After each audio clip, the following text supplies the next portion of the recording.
Good afternoon, everyone, and welcome to the Horace Mann Medalist Forum.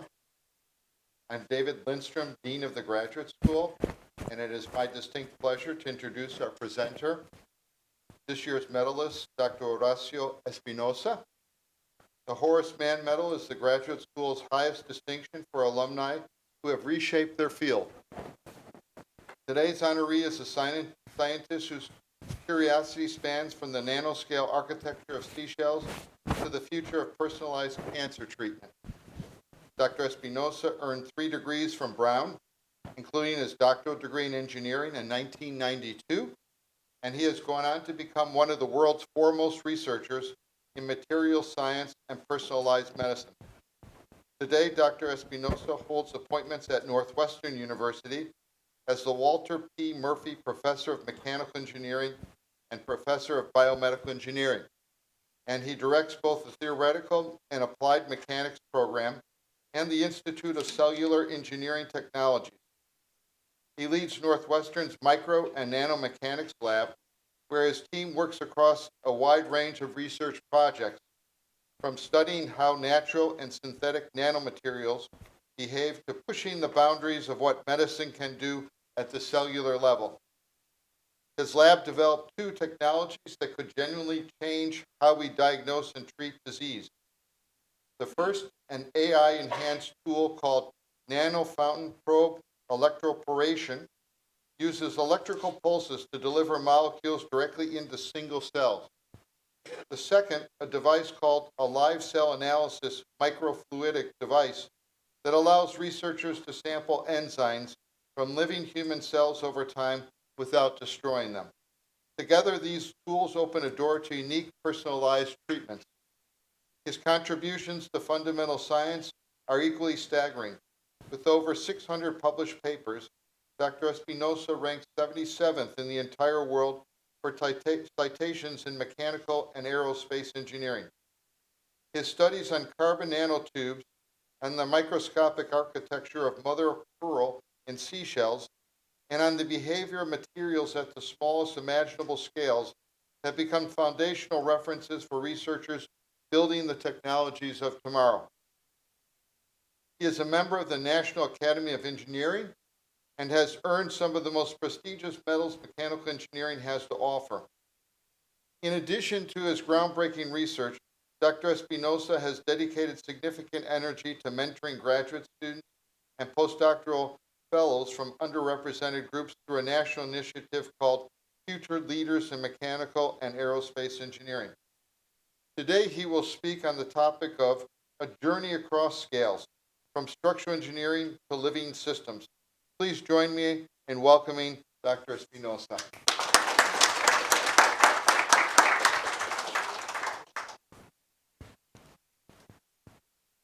Thank you so much. It's really a privilege to be here today presenting this lecture in honor of Horace Mann that I will tell you in a few minutes. But I would like to start by thanking the deans, the faculty that selected me for this honor today. So Horace Mann was an educator and did his undergraduate here at Brown, and also went to obtain a degree in law. He was also joined the Whig Party in Massachusetts, and then advocated for education from kindergarten to public university, public education. So this was a seminal thing at the end of the 1800s that set the foundation for education today. So it's a privilege to commemorate this achievement. So my talk will have but we'll start by telling you a little bit about my background. I did civil engineering in Argentina. And the motivation for me pursuing civil engineering at the time is that, just like you see in the picture, there was a large span bridge bridging 2 states near the city I grew up. And this looked to me something marvelous that engineers could design, and then people build these kind of structures. And it had a tremendous impact on the economy of the region, the connectivity within Argentina. So I saw the value of engineering in society. At the same time, I started teaching at the university as a lecturer. and I taught courses in structural design of concrete, and I realized that the teaching was very based on codes, rules for the design of a structure, but I was very interested in understanding the underpinning behind those theories and analysis that led to those guidelines. So that's how, he brought me to Brown to pursue a PhD. And I'm saying here, Brown is as the intellectual turning point for me, because I transitioned from being a practicing engineer to someone that pursues scientific research in the interest to understand how systems behave and fail. And it was instrumental in my intellectual depth, understanding the value across disciplines, which is what reflected in the introduction. So let me tell you, in terms of failure, 2 lessons for mechanics in the previous century. The first one is a bridge that I'm sure you are familiar with, the Tacoma Bridge, that failed because of something that was unexpected to engineers at that time, which was fluid structure interaction. So even a wind of 40, 50 miles per hour collapsed the bridge. And this is because at the time, most of the design was for static loads and strength, without understanding about these instabilities that led to the amplification of the deformation. So that's one big lesson, and I will connect with the research at Brown by many scientists here at the university. The second big lesson, as you see, is the Aloha Airlines, the failure that happened because of fatigue, and it was an accelerated fatigue phenomenon. But the key lesson is that the understanding of the failure of material was limited at the time. That's why this type of catastrophic failures happened. So in the 80s, where I pursued my PhD here, there was a significant emphasis in advancing numerical techniques to capture these complex structural problems of fluid structure interaction. Also understanding materials from microstructure, chemistry, performance.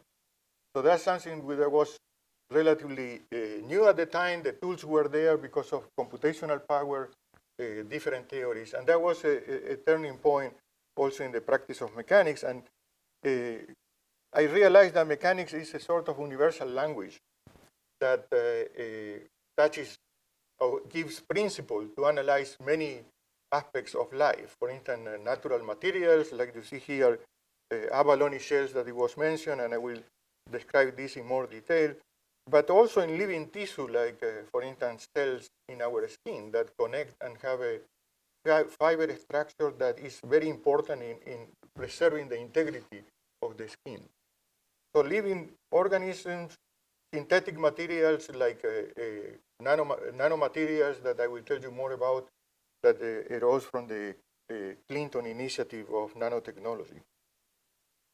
So I will elaborate on some of the aspects that my lab contributed to, like the toughness of natural materials, and you will see the implications of that. Stress wave filtering to protect soft tissue, another beautiful example I will show you. And then nanomaterials, like nanowires, 2D materials, and I will explain what they are and why they are important in the current technologies and future technologies. So let me start by elaborating a little about the toughening of natural materials. So what you see here on the right is an abalone shell that it has a soft tissue, but is protected by a ceramic layer and something inside that develops a significant toughness. And the toughness arises from the architecture of the material. You can think of this as a brick and mortar type of structure, like you see exemplified in these slides. And this brick and mortar has the characteristics that the size scale is only 5 microns for these layers, the brick, and the interfaces are only 30 nanometers and are made of a biopolymer. So this architecture plus constituents deliver the toughness of aluminum. So you can imagine it's mostly a ceramic, 95% is ceramic, so if you drop a ceramic ornament, you will know what happens.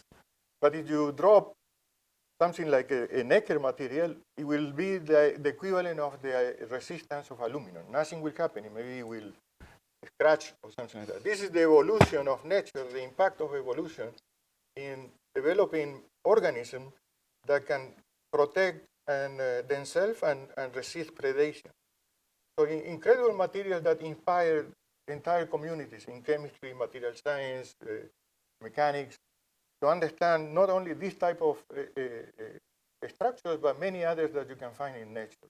And then trying to mimic or inspire from those structures to get synthetic material. Here is another example that is also very beautiful. This little animal that you see here is a mantis shrimp, and you will see that it uses an appendage to impact a shell. I just told you that shells are resistant to fracture, but this animal can fracture the shell, but preserve the integrity of the appendage. The appendage is known as dactyl clap, and it has a unique structure again. So here is the common denominator, the organization of the material. You see there in the middle that there is an outer layer that is very tough and very strong, but there is an inner layer that has helicoidal fibers in a helicoidal pattern that has the function to dissipate the energy that is delivered in the impact to protect the soft tissue inside the material. So this is fascinating, again, the interaction of scales, constituents, chemistry, and mechanics. And we did wave propagation using laser ultrasonics to understand the dissipative nature and the filtering of waves that protects the soft tissue. So it's another example, a marvelous example, and there are so many in the literature, but I'm describing some of the contributions we did in my lab. The second part is something about the Clinton initiative in 2000 on nanotechnology. So you have heard nanotechnology, and the key here is the size scale. So if you take, for instance, a whisker that is the diameter of my hair, 100 microns, you will not encounter exceptional properties. But if you reduce the diameter to 100 nanometer or less, so 1,000 smaller that you cannot even see with the naked eye, you get properties that are incredible in terms of photonic, mechanics, electrical properties, and so on, which when you use them, like it's showing here in touch screens, for flexible electronics, for sensors or other devices, or photonics, you get properties that emerge from the small size. And so in mechanics, in the context of mechanics, I would like to highlight that as you reduce the size, the strength of the material becomes much, much higher, orders of magnitude higher, as you see in this figure, reaching a strength that allows you to have these flexible electronics with nanowires without breaking them, or without affecting the functionality or destroying the functionality and the coupling between electrical and mechanical fields and things like that. So this was a major understanding that what are the defects and how the defects change the character as you go to the nanoscale. Another nice example, which is very modern, is 2D materials. What are 2D materials? Well, these are the most famous material that probably you hear in the news is graphene. It's a one layer of atomic atoms, carbon atoms, in an hexagonal lattice. So imagine, it's less than a nanometer thick, but in plane can have several hundreds of microns of dimensions. So you can make devices, you can do optical component, electronic component, sensing, solar cells, battery electrodes, with a library of materials that are known as mexins or transition metal dichalcogenide. So these are, as is illustrated here on the right, top right, you have now 3 layers of atoms, not only one, where one is a metallic, the others are semiconducting, and then you can engineer the materials with many properties. But I would like to highlight 2 aspects here. One is when you design, as I showed you, large structure, but the same is for devices, in this application, you need to understand reliability. And that means understanding fracture, understanding defects in the material that are intrinsic to the synthesis. And the other is that you can make this material with many combination of elements in the periodic table, right? Many different type of elements. So there is a fundamental question: what is for a given application and functionality? What is the combination of elements that will give you the best performance? And there is a tremendous emphasis in answering this computationally, because you can imagine that if you have to do the experiments and understanding every single possible combination, you get that is physically or economically impossible. So those are the two aspects: reliability and computational design of materials. And to introduce the computational design of material part, I would like to share with you that recent progress on what is known machine learning interatomic potentials can be used for understanding this property. But what are interatomic potentials? Well, I told you that we are now at a scale where we are caring about individual atoms, and that we can synthesize them and that we can test them. So describing them computationally means that, like is shown here in this cartoon, that when you have an atomic structure, you need to know the environment of the atoms, the chemical species, to describe the energy of interaction. And the emergent properties will be a result of that configuration of atoms. So these architectures that I would like to highlight are basically capturing that effect, but one from Meta use 500 million of atomic configurations, like you said, see there. And so that's the idea, that now I can take any atomic species and try to predict the material behavior. So here is an example where we use transmission electron microscopy, and there is so much advanced that you can image atoms. So what you see here is individual atoms that are imaged, so we can compute, using mechanics principle, the energy that is needed to advance a crack, a defect that is related to reliability, or understanding the configuration of defects. And the key is that this machine learning potential, when you train them properly, they can predict this behavior accurately. So we are using now atomic experiments to validate these computational models, which is essential. The second example that I'm showing here is McCormick. McCormick, as you see there is a 5-layer plus functional groups, oxygen and fluor and other atomic species. So it's a more complex atomic environment. But using the meta development, we were able to reproduce what we see experimentally.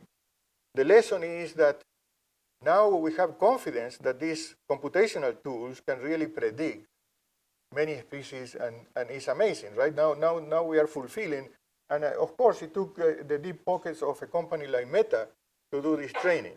And the same is true in the biology part that I will explain next. So in the second part, I would like to address this issue of cellular engineering technologies. And here, the reason why my group contributed is because we took the same ideas of scaling, physical laws, and nano and micro manufacturing to address a very fundamental problem, which is that you may have heard, the goal of having personalized medicine, gene therapies. And in these processes, the concept is shown here. You harvest cells from humans, either from the blood or from a tumor. You sort them, manipulate them, that is what is defined as cell engineering. And manipulating them means delivering biomolecules inside the cell.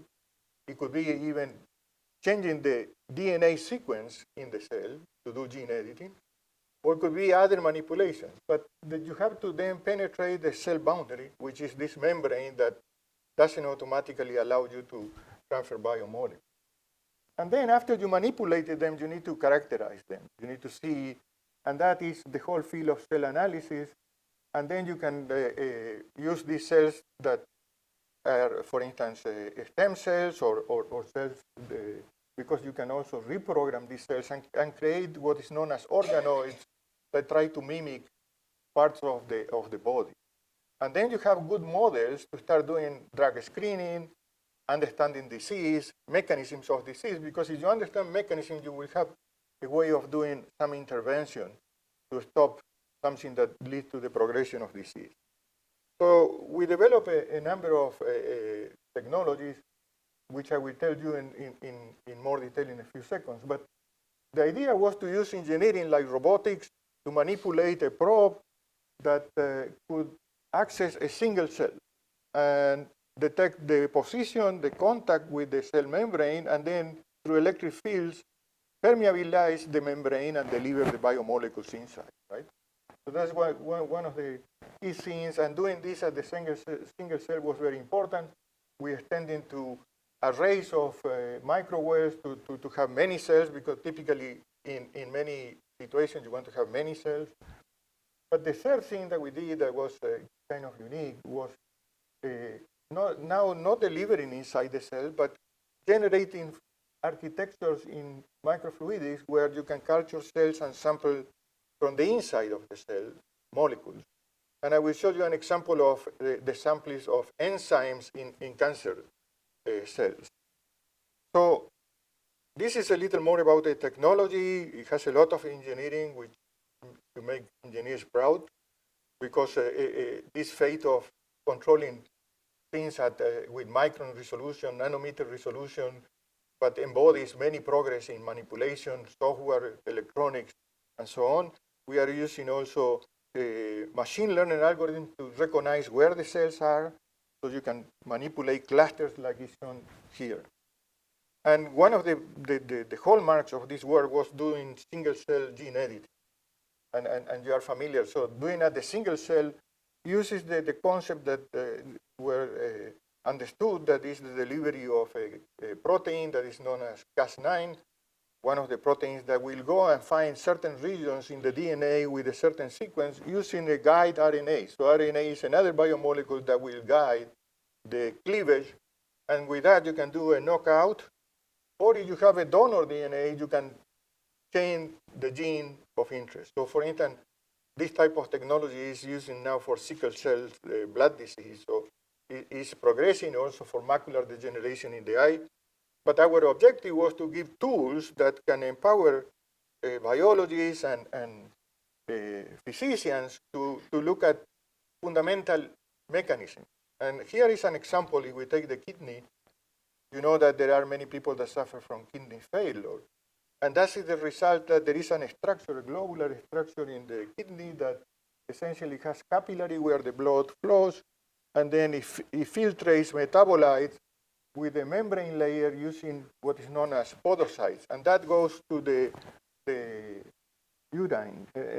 So the podocytes are the ones that start losing the ability to form junctions between them to do the filtration. And one of the reasons when podocytes are healthy, they form like a mesh with a network between the cells that act as the filter with the right dimension for filtering metabolites, but leaving proteins in the blood. When that fails, then you get kidney failure. So what we did here is demonstrate the use of single-cell delivery of the protein that preserves the stability and does this foot connection between cells in the membrane. And this is images that show that you can reestablish the function of these podocyte cells and reverse the disease and the lack of filtration. So here is a technology and a collaboration with Guy Genning in Washington University that works with physicians that are specialists of kidney disease, but where you can empower this type of analysis and understanding. This example here is something that is related to understanding in the field of biology. Biologists would like to know everything that is happening inside the cell. It's a living organism. It's generating proteins, the proteins, and control morphology, interaction between cells, signaling, and so on.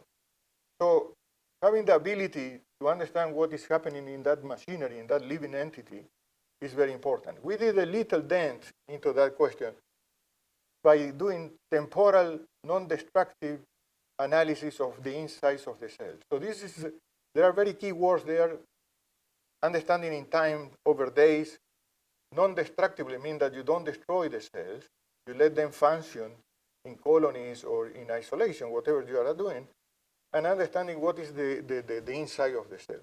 So what we demonstrated here is by using this idea of electric field localization and so on, and using substrates that can detect the activity of enzymes, by taking a mammalian breast cancer cell line, we demonstrated the sampling of specific enzymes that are responsible for cell proliferation and growth leading to cancer.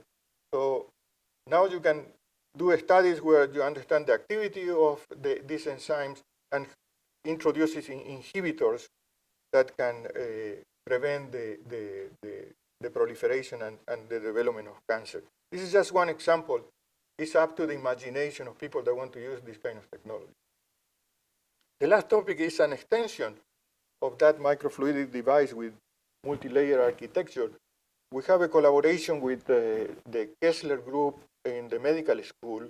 They are experts in Alzheimer's and neurodegeneration, and you know that tauopathies, what is known as tauopathies, is a big problem. And the tau protein is a protein inside neurons that stabilizes the structure of the neurons. It's called microtubules. It's also a chain of proteins. And that stabilization is very important. Now, with aging or other factors, there is a modification to the tau protein that then now, instead of being serving in a healthy fashion, maintaining the stability of neurons, disassemble from these microtubules and form networks of fibers that lead to plaques. Now, in this study is something very interesting that was understood in terms of this hyperphosphorylation of the tau protein. If you look at, there is a JR0, which is when the manifestation, the full manifestation of, for instance, Alzheimer's is present. But the disease starts 20 years before that. And so if you measure in the blood this hyperphosphorylation of the tau protein, you will see that it's increasing, the disease is progressing over many years, and then there is the full manifestation. So it's to the point that it's now using as a biomarker in the blood. But the key is to understand what are the mechanisms that are leading to it, right? Because if we can stop it, that would be the solution. Biology is very complex, and I will explain here why it's not obviously an easy problem to solve. It's known that a particular protein that is called bone morphogenetic protein is the responsible of activating within neurons this hyperphosphorylation of the tau protein. And so the first thing that the Kessler group demonstrated is that there is another protein that can block this interaction with the cell of this particular protein. And that would be fantastic if you say, okay, you know, this could be a therapeutic intervention, but it's much more complex because in biology you have other possibilities, a number of other possibilities that can lead to the same effect. So for instance, cytokines is proteins that immune cells, or in this case, microglial cells, is another cell in the brain, releases. It leads to also the hyperphosphorylation. So if you block the BMP pathway, you will get another way of this happening. So we designed a research around taking human cells, reprogramming them, deriving them in neurons, transforming them into neurons, astrocytes, and microglia, which are all the cells in our brain, perturbing them, using our system to now look at cell-cell communication, because I mentioned that there is this cell signaling that is very important to understand mechanistically. So we develop a technology that I will tell you a little more, combining with that can temporally, over days, analyze that signaling. And not only that, we can also take images and look at morphology of cells and how they change in the presence of these proteins that are the culprit of the evolution of the disease. So this is more details showing the setup and some other things that I will not bother you with. But I would like to highlight that we did a number of experiments showing that we can sense very small, minute, picomolar quantities, very, very small quantities of these proteins in live cell analysis. And this is what is important because the sensitivity, the special control and understanding is key. So here is an example where we have a cell culture with astrocytes and plasmonic sensors that will detect the release of these proteins that we want to interrogate. It could be, cytokines, inflammation signals that are responsible for some of the signaling. And this shows that you can take at the single cell level or in a cluster of cells and understand the time-dependent release of this protein with very high resolution. So this is very empowering, and we are extending now to cell co-cultures and hypothesis-driven studies to better understand mechanistically, with obviously the goal of developing therapeutics. I would like to kind of close with the implication of where the field is going, but how it's accelerating. In addition to the technologies I discussed coming from my group, there are many other technologies that other groups are advancing, groups from chemistry, bioengineering, and so on. But here it shows something very profound. If you look at the understanding from Mendel's principle of heredity, that's where people realize there may be something that encode that information, right? That was in 1865. In 1953 was the discovery of the structure of the DNA, as you know. And then PCR, but the big jump in the progress of this in terms of the number of years that take to get new technologies, new understanding, is accelerating, and all started with the Human Genome Project, because that was a big driver. We want to understand all the entire sequence of our code, the DNA, and have a map of that. Many technologies had to be developed. So there were a number of technologies, like, and more recently, high throughput sequencing, next sequencing generation, single cell RNA-seq, which is understanding of many of the molecules, the RNA, which are the precursor to protein production, which I told you is what controlled cells, the CRISPR-Cas9, special transcriptomics. Now you can have tissue, and you can look at all these molecular structures signaling in the tissue. And more recently, artificial intelligence with the AlphaFold, that is incredible in terms of the ability to train with data and predict a structure, something that scientists with optimization have been trying to do for many years and failed. So the point here is that we contribute a little bit of non-destructive temporal analysis, but there are many technologies that make this field very exciting and very promising to the field of personalized medicine, because as the cost goes down, the capabilities goes up, you will be able to see if a particular drug is beneficial for an individual versus, these large tests that are done today. Let me close by thanking Rod Clifton, my mentor here at Brown, the engineering faculty that were instrumental in training me technically, but also giving me the ability to think in terms of scientific ways, cross boundaries in terms of discipline, as I illustrated here, but also instilling in me a sense of service to the community. And I think that that's very important. So it is a privilege to return to Brown to deliver the Horace Mann lecture. Brown was the institution that first showed me how rigorous inquiry and public service belong together.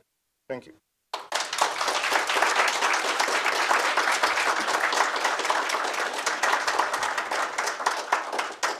Thank you very much. So we'll take questions.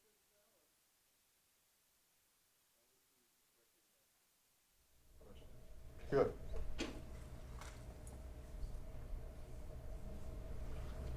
I have a question. Sure.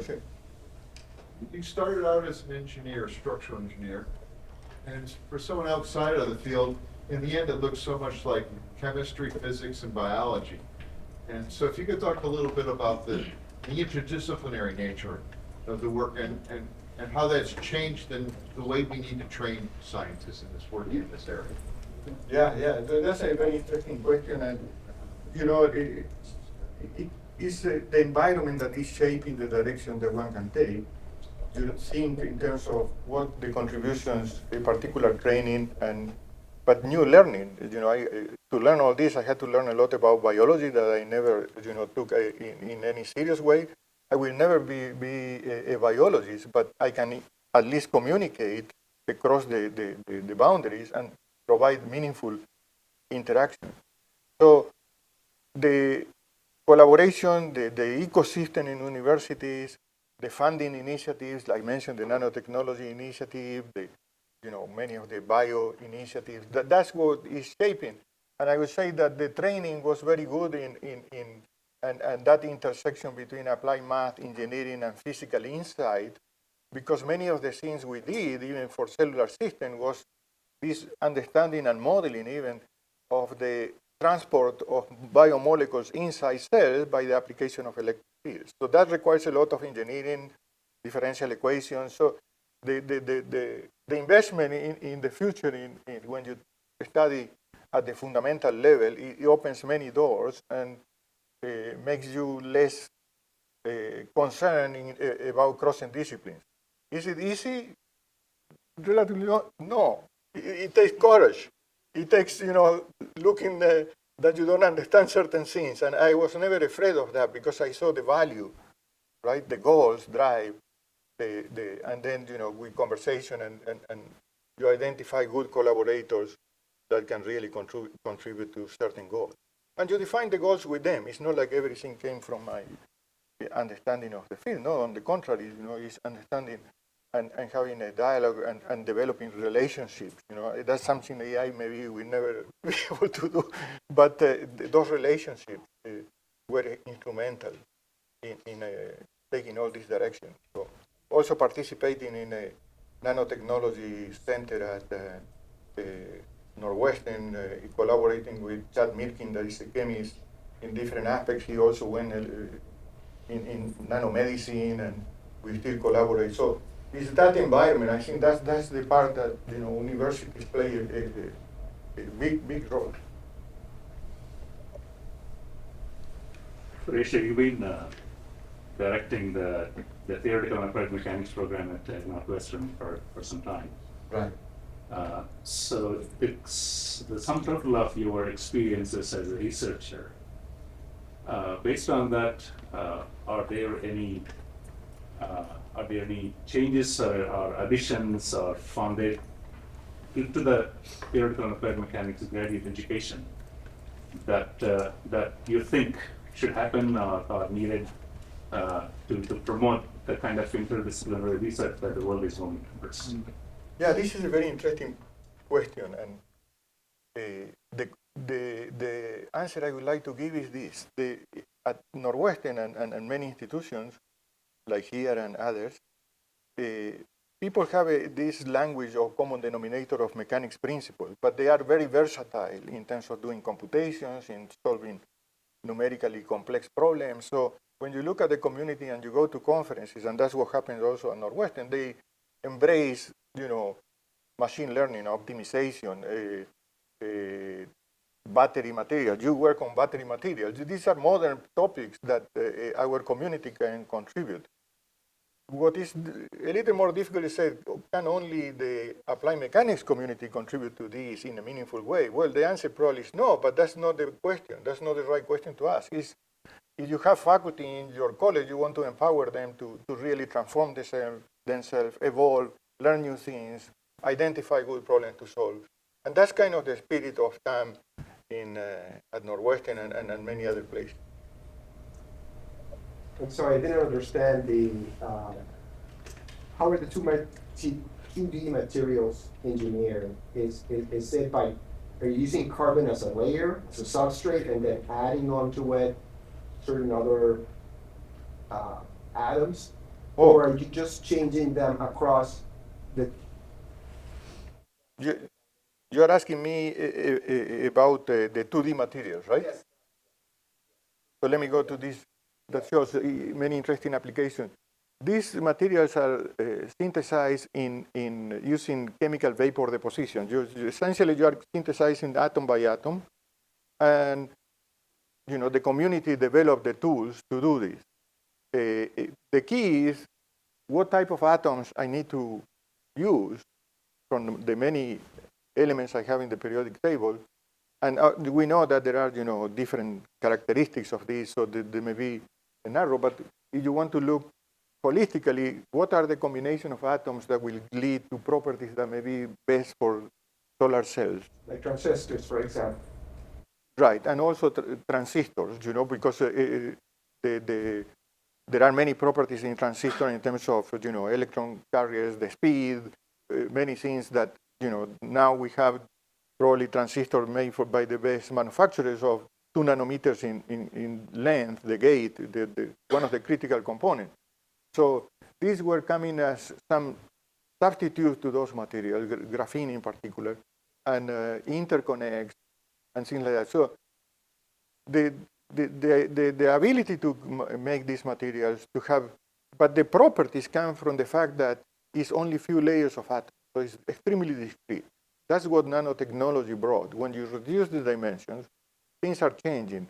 There are, imagine like I gave the example of my hair, which is very thick, is I presume 100 micron. But now you just reduce the diameter, and then instead of having many atoms in the core, now you have most of the atom on the surface as you go smaller and smaller. Here, most of the atoms are on the surface. So that changes how the atomic structure, and then you can think, well, but how do we make this? I just mentioned there are technologies to do synthesis, to microfabricate, to nanofabricate, these fine devices like this for sensing and so on, and that's what the whole community is contributing to. So it opens a completely different perception. It's not, your bulk material, your ceramic or metal is now engineered. But these materials have defects, and we need to understand also reliability, and defect changes the properties. So having that capability of using computational method to understand all that, but we need to have checks and balances, which is the experiments that my group and other groups provide in terms of having now, we compute at the atomic level, we also do experiments at the atomic level. So we can compare without assumptions or a lot of corrections and understand the predictive capability. So this is just an example. There are also bulk complex materials like with many elements, that is lead to unique capabilities. So it's a very broad field, but I wanted to illustrate the merge between the ability to do synthesis, the applications, and the computational power. And it's much easier to explain the computational power when things are very discrete like this than when you have a bulk material, a high entropy alloy, that it will be a lot more complex to assess, what is the future. Still, the community is using multi-scale computations and tackling, because there are many applications where it requires, in an airplane, you are not going to use this material for the structure, obviously. So that you will use for sensors, you will use for communication, you will use for radar detection, you will use for many, and the same is with the military. All the progress comes from this push in new materials, new functionality, but understanding the capability. Good.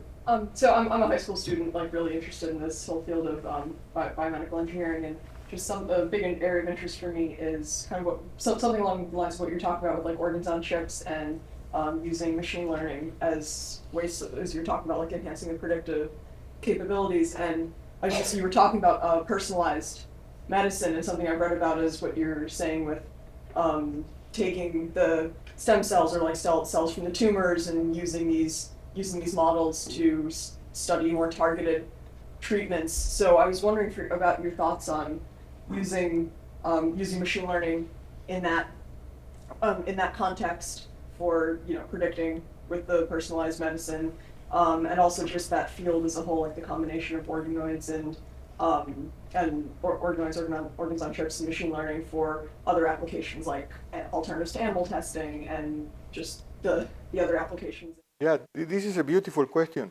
that allows me to give you an answer that will broaden what I discussed today. AI has the power based on the ability to have significant amount of data. Like for instance, the AlphaFold had all these protein structures, information accumulated over decades. So, but at the same time, AI and agents now are designing experiments and writing the code for robotic systems. So there is a whole field that is emerging of high throughput experimentation. Imagine that we can make these organoids in a way that is not, a bunch of graduate students and postdocs doing experiment by experiment, pipetting reagents and so on. But and there are automation in many of these things, but not everything. But I had the opportunity. I am part of the Chicago BioHub, and we had a speaker that started the company where they are trying to learn how to design automation in all these experiments, and they ask researchers that are doing manually to wear cameras and record, all the steps. So in the future, there will be this capability of having a lot of more automation because biology is very complicated. It takes days, and anything that goes wrong, you have to start from scratch. So you try to parallelize, do multiple experiments at the same time. But if we have that capability, which I envision it will happen, because of this convergence of discipline. That's the other key. Why certain things happen at the time that they happen? It's because of the convergence of discipline, right? This AlphaFold would have been impossible without the NVIDIA chips and the immense computational power that we have today. So the convergence of the microscope I showed with resolving atoms, right? That took decades, and a lot of companies developing the engineering, the automation, the correction of the lenses, dealing with electrons in certain ways. So it's that convergence, and I think it will happen. And if you are interested in the field, you can make a lot of contributions from an engineering or from well, I'm an engineer, so I will.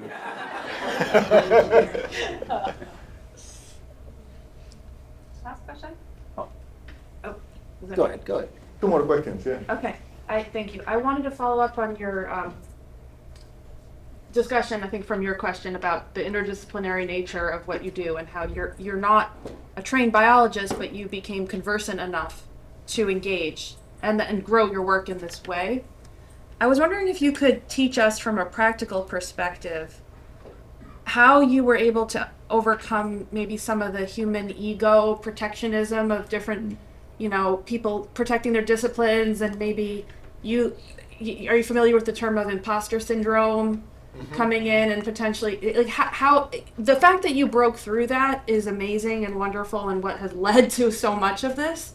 And I was wondering if you could teach us from a practical perspective how you did that. Right. So this is a good point because I had very generous colleagues that were willing to train my graduate students, because my graduate students were coming from different disciplines, but they were very interested in the field because they saw the potential. So you have to have that partnership that I said that you work through human relationships. We wrote proposals, big centers together, and they didn't materialize, but they were willing to say, we are interested in the technology. We will help you to really push the envelope. So is that you need to convince them that they will gain something, right? And when they buy on that, then they will help you to really train your students. And so from there, I have a fully developed wet lab where we can do all these biotechnology capabilities. But we still learn a lot from them. I mean, biology is a huge field, and you need really a high degree of specialization, in particular to define the problems. I don't attempt to define the problem. It's impossible for me. Maybe now I can go and ask AI, but you have to have the colleagues that had decades of experience to know where the field is going, what are the important problems, what is doable. Maybe they have constraints because they think at the technology today, they don't see the technology in 5 years.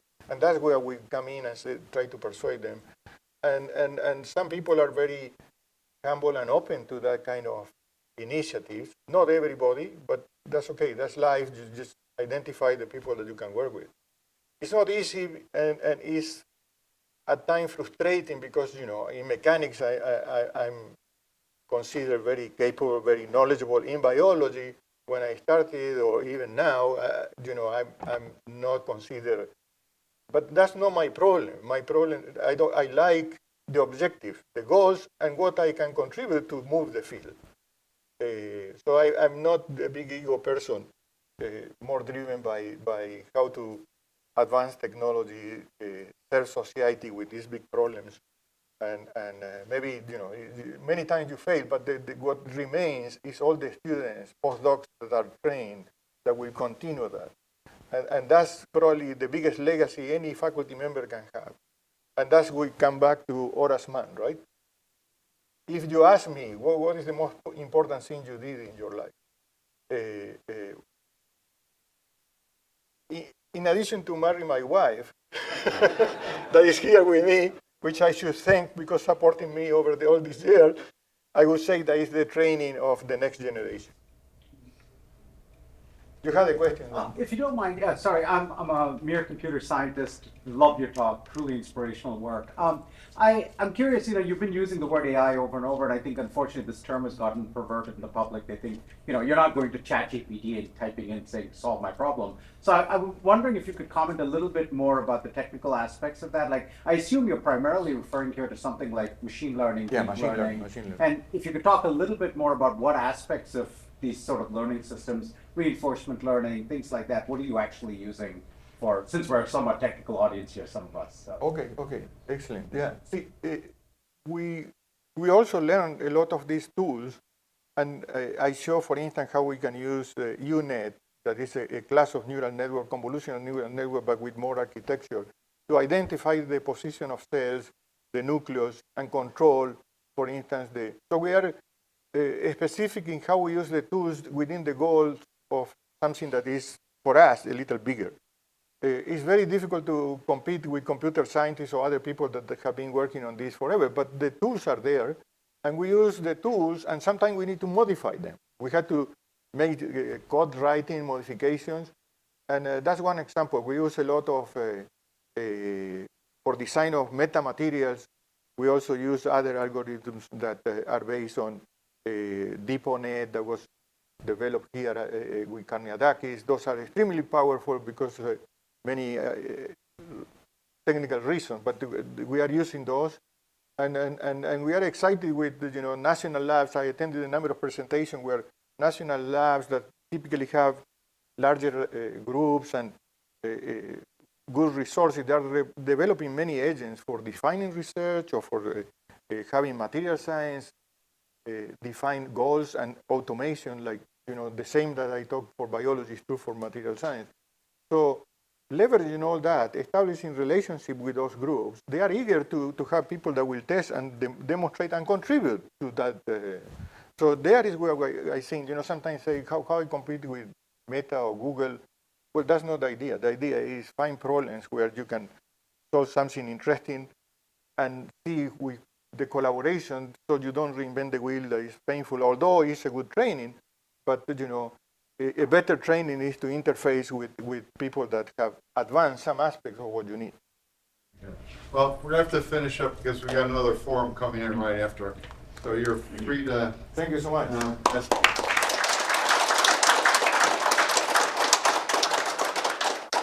Thank you very much. Thank you.